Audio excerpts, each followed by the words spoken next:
Hi everyone. Hi Modern Witches. I Hi. hope you're all doing well. I'm Karima and Mariana is here. Hi, guys.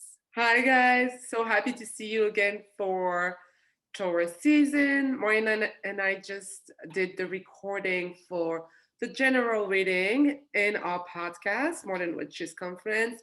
Please listen to it before listening to your horoscope or just after. It's going to be a very good guideline for you. We're going way more in depth in all the aspects and ingresses and energy of the season, and you can apply it easier for you. Apply it, I will say, how do you say it? More easier, easier Yeah, in, for your sign, and it's just giving you a better understanding. for sure. Yeah, and I think we had such a lovely chat there with Yeah. Karima. Yeah. So I think you guys will enjoy it and it will give you more like full view of the month of the Yeah. season. Yeah. So, right now we're going to go to your horoscope so you can listen to your sun sign, your moon sign, or your ascendant. Please let us know what the one resonate the most with you. It's very fun to see if people feel like more aligned to the moon or sun or rising. And if in general this horoscope is resonating with you, it's very helpful for me and Mariana to see how people are feeling and to have feedback. And don't hesitate to share, likes, and comment. This is for helping the channel, this thing. Yeah. Also, we're going to pull one card, one tarot card, because we love doing tarot, Mariana and I. And so after our horoscope, usually we pull one card and we're going to pull a card from the Modern Witch. We thought it was very potent from Lisa Sterle. And so just at the end of the horoscope, usually we pull one card for the energy. So it's Yeah. going to be very fun. So Awesome. I And think if that's you it. That's guys, everything. yeah, if you guys have any questions, our information and contact details are in the description video, in the Hmm. below the video. Yeah. So feel free to reach out and Yeah.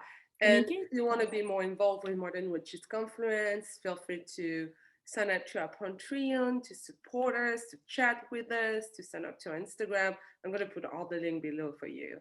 Thank you, guys. Okay, let's get to your reading. Hi, dear Pisces. Welcome to your Taurus season. We're so happy to welcome you back. And please go and listen to your generals that Karima and I recorded. I think we go really in depth there. So this season you have Sun entering your third house on April 19th. What is the third house? Third house is associated with all things communication, short distance travels, it's your relatives, it's people you live with. So here, these themes of your immediate environment, of your immediate surroundings come to a forefront. Here you are dealing with things like communicating and expanding your communication and maybe having a new, because you have Uranus and North Node in your third house. So there is a change in the dynamics of your relationship with people who you either live with or deal with on daily basis, right? Your neighborhood might go through some transformations, I don't know, things like that, you know. And then here you have, because North Node acts as like a pull, a gravitas almost, like, right, towards expanding your your skill set. Because for me, third house in many ways deals with the skills that we have to do anything. So here you might be learning new unexpected things, you might be learning new ways of communication, all those things. And because you also have Mars, Venus, and Jupiter, and Neptune's been there, and Jupiter, like in Pisces, you have a little bit of a beautiful party of exaltation, let's call it, in your first house. Venus Yeah. there and Jupiter and Neptune are all in the first house, in your house of self, expanding who you are. And you here through the third house, Sun in the third house, telling people who you've become. or how you've changed. I love it. Yeah, it's very good. And it's like we are talking with Mariana just before reading your horoscope, and it's like Mm-hmm. having Mars, Venus, Jupiter, Neptune, plus all the conjunction that are coming up and the big conjunction that you're aware of. Pisces is very much your year. Like it's Mm-hmm. definitely a Pisces are in the center of everything. We're just feeling the energy, and it's healing for all of us, but especially for you because I think having this in your first house is kind of pressing the button reset, you know, Mm-hmm. and just kind of have a restart over to check on how you feel, where you want to grow, when you want to do, and it's kind of like starting the whole year, the whole wheel, sorry, of the astrological chart from the beginning. And so it's like you restart something, you rebuild something, you very much recenter your value, what you want to do, and where you want to go. It can be simple, like some people is going to be for their body, some people is going to be about their mind, what they want to change, some people it's going to be what they want to implement every day. And they're going to start to go through it. And it's deeply about their growth and their Mm-hmm. dream. Is growth, dream, and what you like. It's all about you, which is amazing. I honestly, Pisces, especially Taurus season, is so harmonious with you. It's like Mhm. sextile in your first house, right? Yeah, yeah. Just so beautiful. And then you have Venus ingresses in second house and Jupiter ingressing in your second house in May Mm-hmm. 10. And then there's also, even if you're still looking for who you are, what you want to become, who you want to be, where you are in life, or what you start over right now, there's, Mm-hmm. like how I can build my skill and my talents after that. And it's going to be very fiery. This is going Yeah, to be a huge push to growth in that direction, um, yeah. It which is feels very like, exciting. yeah, it feels like Pisces has been on this like major like deep under skin level of understanding of who they are, and now they just been through this new version of who they are, the new understanding of who they are. They Yeah. bring more value. Jupiter in the second house, Venus in the second house. They communicate to people about who they are. Sun, Uranus in their third house. They're just like, oh my god, I want to be Pisces right now. And so, and you also have a lot happening. So you're also transforming because you're transforming your belief system. You're transforming what you Yeah. used to like kind of yeah believe, and everything is in your ninth house with this full moon and this eclipse happening, this lunar Mhm. eclipse happening in your ninth house, and where south node is here, where the south node is in this part of this chart is very about your beliefs, your spirituality, what you learn, and it's kind of like dissolving and kind of like rethinking and reframing what you very much believe and what you always believe, or what someone, your parents or your family or what your society always tell you. There is something that's waking up and say, like you saying to yourself, or there's a new path to go. This old belief doesn't serve me anymore.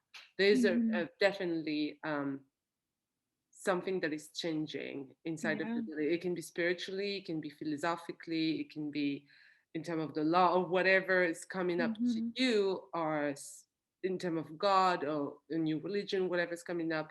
The way that it's coming up is definitely is a change Mhm. and a let go of what you used to believe. Yeah. Because the new moon in Taurus is asking you to learn and is asking you to find your own path and to communicate with it. Yeah. Yeah. It's almost like the full moon in the ninth house and the new moon eclipse in the third house. It's like this dynamic is you gotta like maybe in some ways let go of this concept of trying to grasp everything and focus Yeah. on like really perfecting your skill set and really like becoming more like sharp focused versus like a little bit Yeah, and I had a lot all of cards encompassing. pulling up for you, but I'm gonna start with the harsh one, Mm-hmm. the harsh one. But two cards came up, and there's the Devil and the Ten of Swords again. And Aquarius just had the Ten of Swords. No, it was Ten swords. Capricorn. right? It was Capricorn. Yeah, and so the devil is exactly what I was talking about the full moon in Scorpio, releasing old belief, old thing that where you had the feeling that you were being trapped, or you had the feeling that you've been like worshiping something that was not you. And it was like all of those thoughts are dropping. Obviously, all the ten of swords is the end of a type of thought. So it's very interesting, and because you have after two beautiful cards, which is the Eight of Cup, which is living what you used to know, what you build and you thought was right, to go higher and to seek for a higher learning or a higher spirituality. It's going up, and it's highly spiritual and very linked to the Two of Cup that is coming up to meet yourself, the real you, basically, which is very beautiful. I love this energy. Yeah. And like thinking about devil and the Ten of Swords, it's almost like the idea I don't know, I'm just gonna go on a limb here, but it feels like a little bit of a loop cycle of thinking that something ended, but it didn't, thinking that something ended and it didn't. It's almost like lying to yourself that something ended and now maybe it is coming, and you're walking away from that. I don't know why I'm like, I like it. And it definitely, so that remind me that even looks beautiful, you know, when you look at your astrology, like horoscope, it looks very beautiful, but it's also very struggling with this full moon and this eclipse. And next to your south node in the ninth house, which is your belief, and that you definitely finish on something that you were maybe feeling addictive or oppressed with, that you decide to let go, and you very much decide to meet yourself, to go higher, for sure, seek higher learning. It's a potent time for Pisces, for sure. It is the end, and you are connected symbolically to the end, right? And it's like here with, I like the Eight of Cups here a lot because it's like walking away from something like that. It's because Neptune in the first house can create a sense of like telling yourself something that's not true. So yeah. Well, Pisces. Well, we hope you like it, Pisces. There's a lot to unpack here. Yeah, it's a lot. It's gonna be fun. It's gonna be amazing. It's a very mature year. I believe so. It's a very, very blessed time, and we hope that you use it and you let this energy wash over you and have a great time. Yes. I love you. Many, many kisses. Many kisses. Bye, guys. Bye, guys.